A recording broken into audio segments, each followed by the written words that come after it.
ప్రపంచంలో అతి శక్తివంతమైన దేశానికి అధ్యక్ష ఎన్నికలంటే ఎలా ఉంటాయి? అగ్రరాజ్యానికి హోదాకు తగ్గట్లుగానే ఆ దేశ ఎన్నికల ప్రక్రియ సుదీర్ఘంగానే సాగుతోంది. 2 ఏళ్ల ముందే మొదలయ్యే ఈ ప్రక్రియ ద్వారా అధ్యక్ష పదవికి సరితూగే వ్యక్తి ఎవరన్నది తేలుతుంది. ఈసారి ఎన్నికల బరిలో డెమోక్రాట్ల తరపున హిల్లరీ క్లింటన్, రిపబ్లికన్ల తరపున డొనాల్డ్ ట్రంప్ రంగంలో దిగుతున్నారు. భిన్నమైన వ్యక్తిత్వాలున్న అభ్యర్థులు వీరిద్దరు. అధ్యక్ష పదవికి పోటీ పడుతున్న తొలి మహిళగా హిల్లరీ క్లింటన్ రికార్డు సృష్టించగా, వివాదాస్పద వ్యాఖ్యలతో ప్రపంచవ్యాప్తంగా ఆసక్తిని రేకెత్తించిన ఘనత డొనాల్డ్ ట్రంప్ది. మరి వీరిద్దరిలో విజయం వరించేది ఎవరని?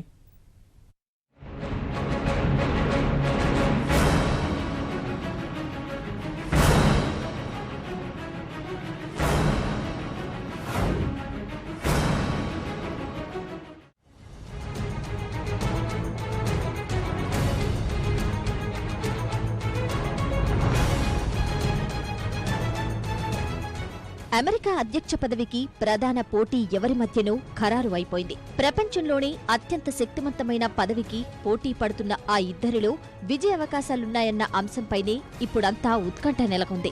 అధ్యక్ష పదవికి పోటీ పడే ఇద్దరు అభ్యర్థులు ప్రైమరీ, కాకసన్ ఎన్నికల్లో హోరాహోరీగా తలపడిన వారే. విదేశాంగ మంత్రిగా ఉన్న హిల్లరీ క్లింటన్ కు అమెరికా రాజకీయాల్లో అనుభవం ఎక్కువే. ఆ పాలనా అనుభవాన్ని రంగరించి ప్రచార సభల్లో సమస్యల్ని ప్రస్తావించి జనాన్ని ఆకట్టుకోగలిగారు. వ్యాపార దిగ్గజంగా పేరొందిన ట్రంప్ కు ఇదే తొలి ఎన్నికలు అయినా ఆయన తన వివాదాస్పద వ్యాఖ్యలతో జనంలో ప్రచారం పొందారు. మేక్ అమెరికా గ్రేట్ అగైన్ అన్న నినాదంతో జనానికి దగ్గరయ్యారు. మరిప్పుడు తొలిసారిగా మహిళను ఎన్నుకొని అమెరికా ప్రజలు చరిత్ర సృష్టిస్తారా, ట్రంపును ఎన్నుకొని వైవిధ్యానికి ప్రాధాన్యతనిస్తారా అన్నది తేలాల్సి ఉంది. వీరిలో ఎవరు వైట్ హౌస్ తలుపు తట్టనున్నారన్నది తేలాలంటే సూపర్ ట్యూస్డే అంటే నవంబర్ 8 వరకు ఆగాల్సిందే. అమెరికా అధ్యక్ష పదవికి, ఉపాధ్యక్ష పదవికి పరోక్ష పద్ధతిలో ఎన్నికలు జరుగుతాయి. తొలుత పౌరులు అమెరికా ఎలక్టోరల్ కాలేజీకి ప్రతినిధులను ఎన్నుకుంటారు. ఈ ప్రతినిధులు నేరుగా అధ్యక్ష, ఉపాధ్యక్షులను ఎన్నుకుంటారు. అమెరికాలో మొత్తం 50 రాష్ట్రాలు ఉన్నాయి. ఈ రాష్ట్రాల నుంచి 538 మంది ఎలక్టోరల్ కాలేజీ సభ్యులను ఎన్నుకుంటారు. వీరే అధ్యక్షుడు, ఉపాధ్యక్షుడిని ఎన్నుకుంటారు. 538లో కనీసం 270 ఓట్లు పొందిన అభ్యర్థి అధ్యక్ష పదవికి ఎన్నికవుతారు.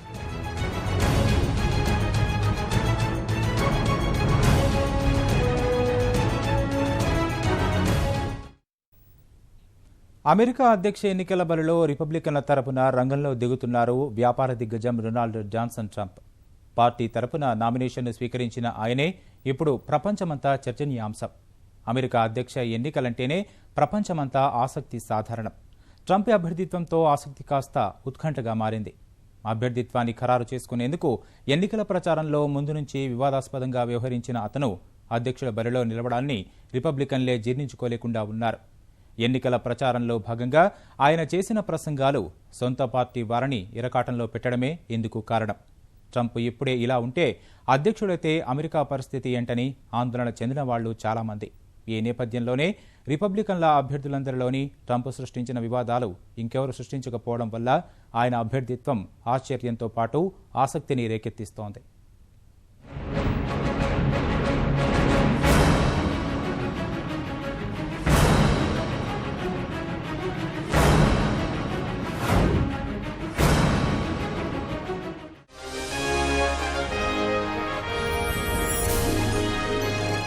డొనాల్డ్ ట్రంప్ ఇప్పుడు ప్రపంచంలో పరిచయం అవసరం లేని మనిషి. అగ్రరాజ్యం అధ్యక్ష ఎన్నికల బరిలో ఓ జోకర్లా ప్రవేశించి హీరోగా మారిన వ్యక్తి. మొదట్లో అంతా ఈయన్ని ఆషామాషిగా అనుకున్నారు. అంతలోనే వరుస వివాదాలు, పరుష వ్యాఖ్యలతో కొరకరాని కొయ్యలా మారాడు. అందుకే దాదాపు 1.5 ఏడాదిన్నర ప్రచార పర్వంలో ఇంతింతై అన్నట్లు ఒక్కొక్క మెట్టే ఎక్కిన అతడి ప్రయాణాన్ని ప్రపంచమంతా ఎంతో ఆసక్తిగా గమనిస్తోంది.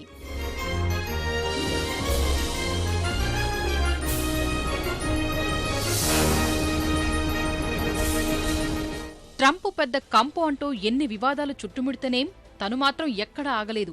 తన దూకుడు తగ్గించలేదు. సొంత పార్టీలోనే పోటీదారులను ఒక్కొక్కరినే వెనక్కి నెట్టి ముందుకే సాగాడు.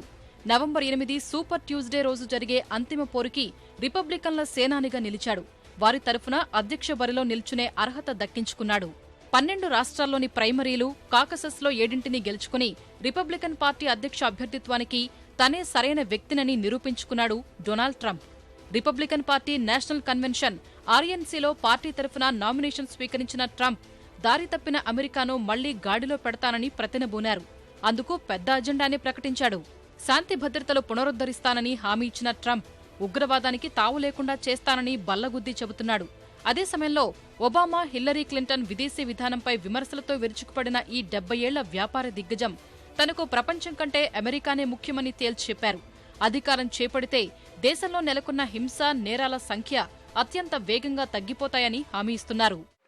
Americans watching this address tonight have seen the recent images of violence in our streets and the chaos in our communities. Many have witnessed this violence personally. Some have even been its victims. I have a message for all of you. The crime and violence that today afflicts our nation will soon, and I mean very soon, come to an end. Beginning on January 20th of 2017, safety will be restored. The most basic duty of government is to defend the lives of its own citizens. Any government that fails to do so is a government unworthy to lead. రిపబ్లికన్ల అధ్యక్ష అభ్యర్థిత్వం ఖరారు చేసుకునే క్రమంలో Alabama, Arkansas, Georgia, Massachusetts, Tennessee, Vermont, Virginia రాష్ట్రాల్లో Trump విజయకేతనం ఎగురవేశారు. ట్రంప్తో పోటీపడిన cruise 2 రాష్ట్రాల్లో గెలవగా mark Rubio కేవలం మిన్నెసోటాలో విజయం సాధించారు. మొదట రిపబ్లికన్ పార్టీ బరిలో డొనాల్డ్ ట్రంప్తో పాటు Ted Cruz, Jeb Bush, Marco Rubio, Ben Carson, John Kasich మొత్తం 6 అభ్యర్థులు పోటీపడ్డారు. వారిలో కొందరు మధ్యలోనే వైదొలిగి ట్రంప్కు మద్దతు పలికారు. రుబియో, క్రూజ్ చివరి వరకు నిలిచి పోరాడారు. నిబంధనల ప్రకారం ప్రస్తుతం నామినేషన్ కోసం 1237 మంది డెలిగేట్ల మద్దతు అవసరం. రిపబ్లికన్ల తరఫున మొత్తం 2472 మంది డెలిగేట్లు. వారిలో 1543 మంది మద్దతుగా నిలిచారు. అంటే అవసరమైన వాటికంటే ట్రంప్కు 316 ఓట్లు ఎక్కువే వచ్చాయి. ఇతర రిపబ్లికన్ అభ్యర్థులతో పోలిస్తే ట్రంప్ ఇంత స్పష్టమైన ఆధిక్యంలో ఉండడం వల్ల ఆయనకే అభ్యర్థిత్వం దక్కింది. నిజానికి ట్రంప్ వివాదాస్పద వ్యక్తిత్వం కారణంగా ఆయన్ను అభ్యర్థిత్వానికి దూరంగా ఉంచాలని భావించింది రిపబ్లికన్ పార్టీ. కానీ డెలిగేట్లు ఆయన వైపే మొగ్గు చూపిన కారణంగా పార్టీ కూడా ట్రంప్ నామినేషనే ఖరారు చేయాల్సి వచ్చింది. కానీ అతను క్యాంపెయిన్ చేసే పద్ధతి కానీ, అతను లేవనెత్తుతున్న అంశాలు కానీ రాజకీయ పరిశీలకుల అభిప్రాయంలో, నా అభిప్రాయంలో కూడా చాలా అథారిటేరియనిజం, నిరంకుశ ధోరణులని ప్రదర్శిస్తోంది ఇంతవరకు. ఇంతకుముందు ఇంకా కొన్ని వార్తా ప్రసార మాధ్యమాల్లో కనపడుతున్న కథ ప్రకారం అతన్ని ముసోలినితోనూ హిట్లర్తోనూ పోలుస్తున్నారు. మరి ఇది ప్రపంచానికి, ముఖ్యంగా చాలా స్వేచ్ఛాయుత అమెరికాకి పెద్ద గొడ్డలి పెట్టుగానే తయారవ్వచ్చు. అది ఒక నెగటివ్ రిమార్క్ డొనాల్డ్ ట్రంప్ మీద. ఇప్పటి వరకు రిపబ్లికన్ పార్టీ తరఫున 18 మంది అధ్యక్షులుగా ఎన్నికయ్యారు. అబ్రహం లింకన్ మొదలు జార్జ్ డబ్ల్యూ బుష్ వరకు అంతా రిపబ్లికన్ పార్టీ తరఫున బరిలో దిగిన వారే. కాకపోతే వీరందరిలో భిన్నమైన వ్యక్తిత్వం డొనాల్డ్ ట్రంప్. అసలు ఈయన అభ్యర్థిత్వమే ఆశ్చర్యం అనుకుంటే అందులో చివరికంటా పోరాడే నిలవటం మరో సంచలనం. నామినేషన్ లభించటమే అది చాలా ఆశ్చర్యకరమైన విషయం. ఎందుకంటే మొదలుపెట్టినప్పుడు డొనాల్డ్ ట్రంప్ని ఎవరూ సీరియస్గా తీసుకోలేదు. డొనాల్డ్ ట్రంప్ ఏమిటి, గెలవటం ఏమిటి, అమెరికా అధ్యక్షుడిగా ట్రంప్ రావటం ఏమిటి అనేటటువంటి అనుమానాలన్నీ వెలిబుచ్చిన వాళ్ళకి క్లీవ్లాండ్లో పార్టీ నామినేషన్ని సంపాదించుకున్న డొనాల్డ్ ట్రంప్ ఒక గొప్ప ప్రశ్నార్థకమైనటువంటి వ్యక్తి. అతను ఎందుకని గెలుచుకుంటూ వస్తున్నాడు, ఇవాళ నామినేషన్ దాకా ఎలా చేరగలిగాడు అనంటే, ఒకటి అతనికి ఉన్నటువంటి ధనబలం, రెండవది చాలా ఖచ్చితంగా, విశ్వసనీయంగా, కరాఖండిగా మాట్లాడగలుగుతున్నటువంటి అతని పద్ధతి, ధోరణి. అభ్యర్థిత్వం ఖరారు ప్రచారం సందర్భంగా ట్రంప్ నోటి దురుసు ఆయనకెంత చెడ్డ పేరు తెచ్చిందో అదే సమయంలో తన గ్రాఫ్ను అంత పెంచింది. కొన్ని అంశాలపై ట్రంప్ అభిప్రాయాలు వివాదాస్పదమైనా ప్రపంచవ్యాప్తంగా నెలకొన్న సమస్యలపై స్పందించిన తీరు ఆయనకు కొత్త అభిమానుల్ని తెచ్చిపెట్టింది. ఐసిస్ ఉగ్రముక్కని అంతం చేస్తానని ఆయన చేసిన వ్యాఖ్యతో భారత్లోనూ ట్రంప్కు అభిమానులు పుట్టుకొచ్చారు. అధ్యక్ష ఎన్నికల్లో ఆయన గెలవాలంటూ పూజలు చేయడమే కాదు, పుట్టినరోజున ట్రంప్ పోస్టర్కు కేకు కూడా తినిపించి అభిమానాన్ని చాటుకున్నారు.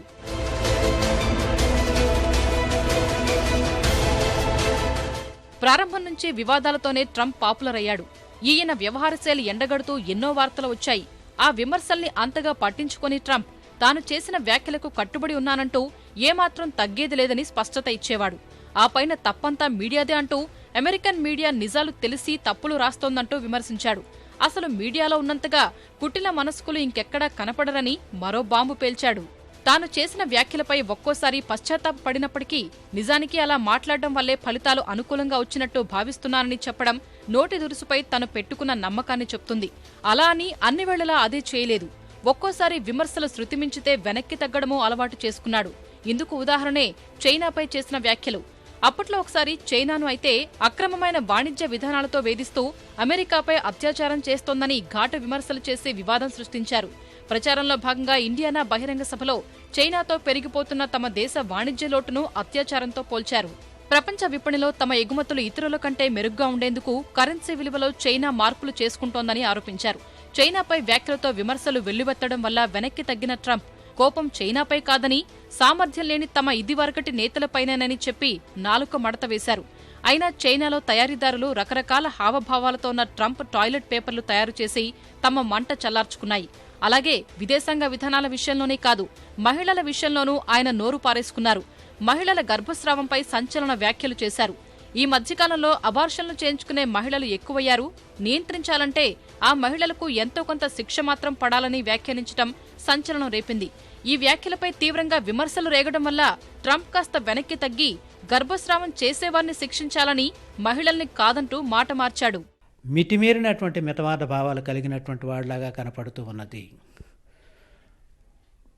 బాహాటంగా తెల్లవారు కానటువంటి వాళ్ళు అమెరికాలో ఉండటానికి వీల్లేదు అని ఆయన చెప్పటం అన్నటువంటిది ప్రపంచంలో ఉన్నటువంటి అభ్యుదయ భావాలు కలిగినటువంటి వాళ్ళందరినీ కూడా ఒక్కసారి ఉలిక్కిపడేటట్టు చేస్తూ ఉన్నది. అంతేకాకుండా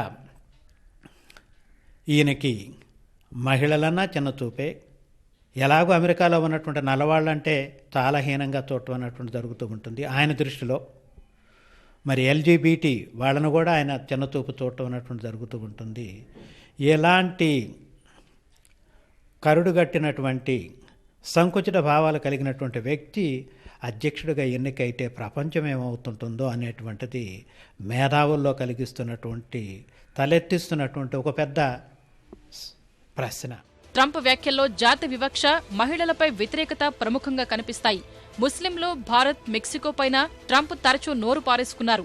అమెరికాలో పెరిగిపోతున్న మెక్సికన్ల వలసలు ఆపేందుకు సరిహద్దులో అడ్డుగోడ కట్టాలంటూ ట్రంప్ చేసిన వ్యాఖ్యల కారణంగా ఆ దేశ ప్రజల్ని ఆందోళనకు గురిచేశాయి. ముస్లింలను అమెరికాలోకి అడుగుపెట్టనివ్వబోనని ట్రంప్ చేసిన వ్యాఖ్యలతో గల్ఫ్ ముస్లిం దేశాలు ఇప్పటికే మల్లగుల్లాలు పడుతున్నాయి. మరోవైపు ఉత్తర కొరియా అధినేత కిమ్ జాంగ్ ను అంతం చేస్తానని గతంలో చేస్తున్న వ్యాఖ్యలతో మరో వివాదం సృష్టించారు. అమెరికా ఇతర దేశాలకు సైనిక సాయం అందజేస్తున్న అంశంపైన ట్రంప్ భారీ స్థాయిలోనే విరుచుకుపడ్డారు. పక్క దేశాలకు సైన్య సహకారం అందించాల్సిన అవసరం లేదని వ్యాఖ్యానించి వైట్ హౌస్ ఆగ్రహానికి గురయ్యారు. డొనాల్డ్ ట్రంప్ ఇస్తున్నటువంటి ఎంఫసిస్ అంతా కూడా గత కొద్ది నెలలుగా ఎక్కువగా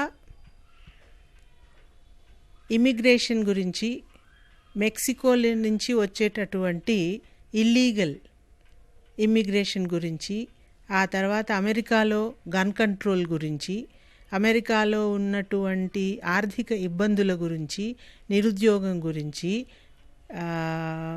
వర్ణ వివక్ష, దానికి సంబంధించిన తెల్ల జాతీయులు ఆఫ్రికన్ అమెరికన్స్కి మధ్య ఉండేటటువంటి సంబంధాల గురించి అతను చాలా ఖచ్చితమైన అభిప్రాయాలతో మాట్లాడుతున్నాడు.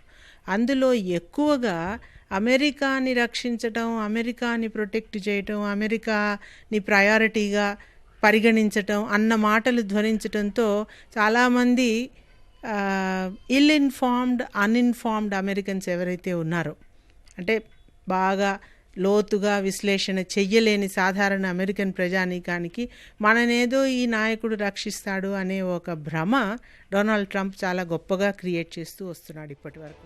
ఈ పరిణామాలన్నింటి నేపథ్యంలో చూస్తే శ్వేత సౌధాధిపతి పదవికి పోటీపడ్డ అభ్యర్థుల్లో డొనాల్డ్ ట్రంప్లా వివాదాస్పదమైన వారు బహుశా ఎవరూ ఉండకపోవచ్చు. అయితే నోటి దురుసు కారణంగా ఎంతగా వ్యతిరేకత మూటగట్టుకున్నారో అంతే పాపులారిటీ సంపాదించుకున్నారు. అంతిమంగా ప్రజాస్వామిక పెట్టుబడిదారీ వ్యవస్థ ఉన్న అమెరికా లాంటి దేశాలకు ట్రంప్ లాంటి వ్యక్తులే కావాలని కోరుకున్న రిపబ్లికన్ డెలిగేట్లు మద్దతు తెలిపారు. కానీ ఇక్కడితోనే అయిపోలేదు. పార్టీ అభ్యర్థిగా నామినేషన్ సాధించిన అసలు పండుగ ముందుంది. అధ్యక్ష ఎన్నికల్లో రిపబ్లికన్లు ఎలక్టోరల్ కాలేజ్ ఓట్లు ఏ మేరకు పొందగలరన్న అంశంపైనే ట్రంప్ విజయం ఆధారపడి ఉంది. ఆ ప్రకారం ప్రస్తుత పరిణామాలు బట్టి చూస్తే ట్రంప్ విజయం అంత సులువేం కాదు. ఎందుకంటే అమెరికా విదేశాంగ విధానాలకు వ్యతిరేకంగా తన అభిప్రాయాలు తెలిపి సొంత దేశంలోనే కాదు ప్రపంచంలోనే వివాదాస్పదంగా మారిన ట్రంప్ ఎన్నికల్లో గెలిస్తే అమెరికా పరిస్థితి ఏంటన్న దానిపై భిన్నాభిప్రాయాలున్నాయి. ట్రంప్ నోటి దురుసు కారణంగా అమెరికా ప్రజలే అభద్రతలో ఉన్నట్టు తెలుస్తోంది. అయినా ప్రస్తుతానికైతే రిపబ్లికన్ల తరఫున ట్రంప్ బరిలో దిగేది ఖరారైపోయింది. ఇక విజయం సాధిస్తారా లేదా అన్నది నవంబర్ వరకు వేచి చూడాల్సిందే.